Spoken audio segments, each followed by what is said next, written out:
नाव काय सर तुमचं? माझं नाव राधेश्याम नंदलाल चव्हाण, कोणत्या जिल्ह्यातून आले? जिल्हा छत्रपती संभाजीनगर. 800 टाइम किती होता आधी? 800चा टाइम नाही आपलं. माझे 4 इव्हेंट आउट ऑफ नव्हते आधी. 2 महिने अगोदर मी सरांकडे आलो होतो, तर माझा एकही इव्हेंट आउट ऑफ नव्हता. पण आता सर्व इव्हेंट माझे आउट ऑफ झालेले आहे. फक्त 800चा टाइम फक्त 2:40 येऊ लागला आणि ग्राउंड 94 आहे. ओके. कसं आपलं वर्कआउट आपलं? नाही, वर्कआउट एकदम रेड्डी सरकडे आल्यावर तुमचं सगळं होऊन जातं. बाहेरच्या जिल्ह्याहून पण मुलं आलेली आहे आपल्याकडं, त्यामुळे रेड्डी सरकडे आलं तर तुमचं ग्राउंड ऑटोमॅटिक होऊन जातं. फक्त सर जे सांगतील तेवढंच करायचं आणि घरी जायचं.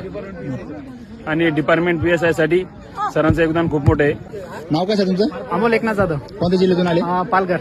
800 टाइम काय होता आधी? 800चा 3 मिनिटं आलो आता होतो. किती आला? आता 2:35 15 दिवसात. कसं वाटलं वर्कआउट आपलं? एक नंबर. नाव काय सर तुमचं? सर माझे नाव कैलास जवाहरलाल चव्हाण, कोणत्या जिल्ह्यातून आले? भरती जिल्हा छत्रपती संभाजीनगर. काय होतं 800 टायमिंग आधी? माझं 800 टायमिंग सुरुवातीला जेव्हा घेतलं सरांनी, रेड्डी सरांनी, तेव्हा 3:11 आला होता. आता किती आला? आता याच्यानंतर 2:35 टायमिंग आलेला आहे माझं. किती दिवस झाले अकॅडमी जॉईन करून? अकॅडमी जॉईन होऊन 1-1.5 महिना झाला साधारण. कसं वाटलं आपलं वर्कआउट? खूप प्रोग्रेस झालं सरांकडून जेव्हापासून आलं तेव्हापासून.